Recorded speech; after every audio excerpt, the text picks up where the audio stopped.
আমরা এই মুহূর্তে রাজধানী চীন মৈত্রী সম্মেলন কেন্দ্রে যাচ্ছি, সেখানে কথা বলছেন বিএনপি চেয়ারম্যান তারেক রহমান। সরাসরি যাচ্ছি। পাশে গিয়ে দাঁড়ানোর, কিন্তু তারপরে আমরা আমাদের চেষ্টা অব্যাহত রেখেছি এবং ইনশাল্লাহ এই চেষ্টা আমাদের অব্যাহত থাকবেও ভবিষ্যতে।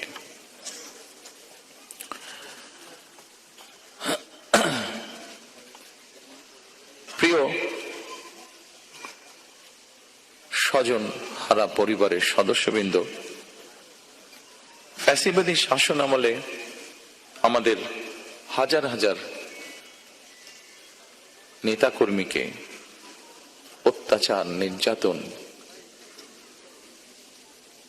হত্যা করা হয়েছে। হাজারেরও মতন নেতাকর্মীকে হতে হয়েছে গুমের শিকার, যার কিছু অংশের পরিবার আজকে এখানে হাজির আছেন। সারা দেশে ফ্যাসিবাদ বিরোধী আন্দোলনের সময় শুধুমাত্র বিএনপির নেতাকর্মীদের বিরুদ্ধে 1.5 লক্ষেরও বেশি মিথ্যে মামলা দায়ের করা হয়েছিল, যার বোঝা প্রায় 60 লক্ষের মতন নেতাকর্মীকে বই বেড়াতে হয়েছে।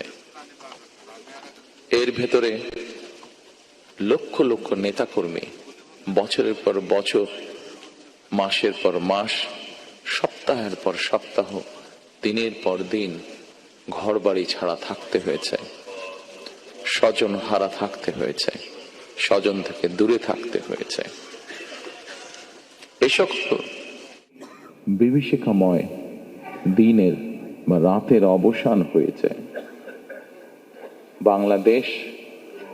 বাংলাদেশের মানুষ গণতন্ত্রের পথে হাঁটতে শুরু করেছে।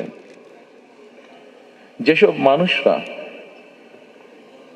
তাদের স্বজন হারিয়েছেন, যেসব মায়েরা তাদের সন্তান হারিয়েছেন, যেসব বোনেরা তাদের স্বামীকে হারিয়েছেন, যেসব সন্তানেরা তাদের পিতাকে হারিয়েছেন, তাদের সত্যিকার ভাবে যদি বলতে হয়,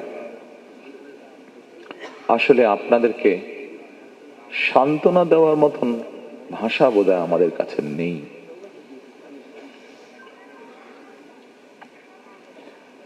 এক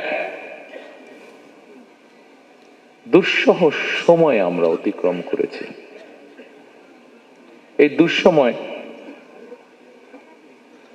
এই মঞ্চে দাঁড়িয়ে আজকে এমন কয়েকজন সন্তান তার কষ্টের কথাটি উল্লেখ করে গেছেন, যে সন্তান একদিনের জন্যও তার পিতাকে হয়তো বা পিতার মুখকে হয়তো দেখার সুযোগ পান নাই। তেমন সন্তান আজ আমাদের ভেতরেই আছে উপস্থিত। হয়তো বা একমাত্র আল্লাহ রাব্বুল আলামিন জানেন যে সন্তান তার পিতাকে না দেখার কষ্টের কথা এখানে বলে গিয়েছে। আমরা জানি না, একমাত্র রব্বুল আলামিন জানেন সেই সন্তান তার পিতাকে আবার কোনোদিন দেখবে কিনা। অনেক সন্তান এখনো অপেক্ষায় আছেন। আমি এখানে ঢোকার সময় মায়ের ডাকের পক্ষ থেকে কতগুলো ফটো এক্সিবিশনের মতন এক্সিবিট করা হয়েছে ওখানে। সেখানে একটি ছবি দেখেছি। সেই ছবি থেকে আমার মনে হয়েছে, আমার মনের সাথে সেই ছবিটি মিলে গেছে মনের কথার সাথে। অনেক সন্তান এখনো অপেক্ষায় আছে যে তাদের সেই গুম বা হারিয়ে যাওয়া, যেভাবে বলি গুম হয়ে যাওয়া পিতা হয়তো এখনো হঠাৎ করে তাদের দরজায় এসে কড়াতে নাড়বে। অনেক মা হয়তো এখনো অপেক্ষায় আছেন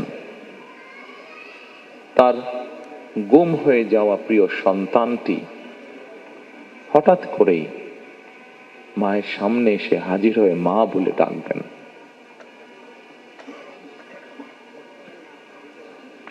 গুম, খুন, অপহরণের শিকার এইসব মানুষের শোকাতুর পরিবারগুলোর আশা ভাষা হয়ে কাজ করে যাচ্ছে একটি সংগঠন, মায়ের ডাক। ফ্যাসিবাদের শিকার মানুষদের প্রিয় মুখ হয়ে উঠেছে মায়ের ডাকের সানজিদা ইসলাম তুলি। দল হিসেবে সাধ্য এবং সামর্থ্যের সবটুকু নিয়ে নির্যাতিত পরিবারগুলোর পাশে দাঁড়িয়েছে আমরা বিএনপি পরিবার।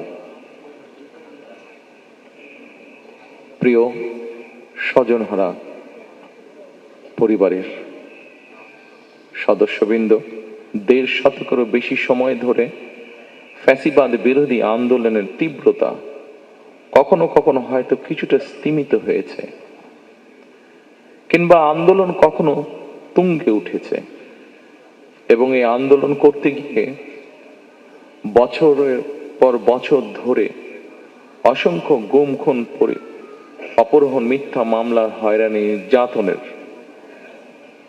পরও বিএনপির একজন নেতাকর্মীও কিন্তু রাজপথ ছাড়েনি।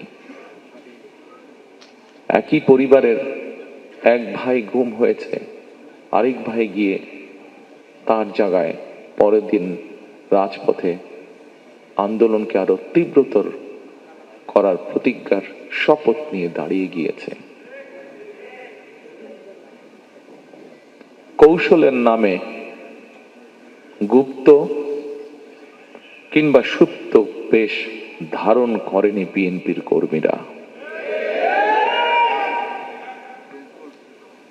আমি বিশ্বাস করি, দৃঢ়ভাবে বিশ্বাস করি, যে দলের নেতাকর্মীরা অন্যায়ের বিরুদ্ধে এ ধরনের আপোষহীন ভূমিকা রাখতে পারে, সেই দলের বিরুদ্ধে ষড়যন্ত্র কিংবা অপপ্রচার চালিয়ে কেউ এই দলকে দমন করে রাখতে পারবে না ইনশাআল্লাহ।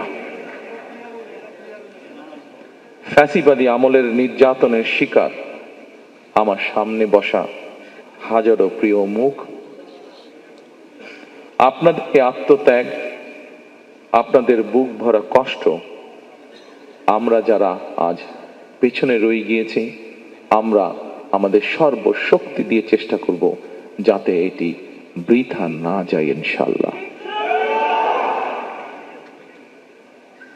ফ্যাসিবাদ বিরোধী আন্দোলনে যারা গুম হয়েছেন, যারা শহীদ হয়েছেন, তাদের প্রতি আগামী দিনের গণতান্ত্রিক যে রাষ্ট্রের আকাঙ্ক্ষা আমরা দেখছি, সেই গণতান্ত্রিক রাষ্ট্র এবং সরকারের অবশ্যই অনেক অনেক দায় এবং দায়িত্ব রয়েছে। রাষ্ট্র কখনোই আপনাদেরকে ভুলে যেতে পারে না। সকল শহীদদের আত্মত্যাগকে জনমনে স্মরণীয় করে রাখতে আগামী দিনে বিএনপি কিছু পরিকল্পনা গ্রহণ করেছে। যদিও নির্বাচন কমিশনের বাধ্যবাধকতার কারণে এই মুহূর্তে আমি হয়তো বিস্তারিতভাবে সেই পরিকল্পনা আজকের এই অনুষ্ঠানে তুলে ধরতে পারছি না, কিন্তু তারপরে বলতে যদিও কষ্ট হচ্ছে যে আমরা দেখেছি নির্বাচনের কমিশনের রিসেন্টলি কিছু বিতর্কিত ভূমিকা বা বিতর্কিত অবস্থান, তারপরেও রাজনৈতিক একটি দায়িত্বশীল রাজনৈতিক দল হিসাবে আমরা ধৈর্যের পরিচয় দিতে চাই।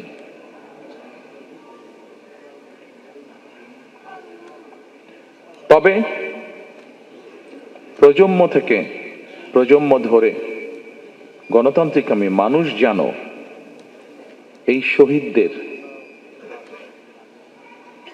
বা এই গুম হয়ে যাওয়া সদস্য, এখনো যাদের অপেক্ষায় আমরা আছি, এখনো যাদের অপেক্ষায় পরিবাররা রয়েছে, সেই শহীদদের আত্মত্যাগ থেকে প্রেরণা লাভ করতে পারে প্রজন্মের পর প্রজন্ম। এই কারণে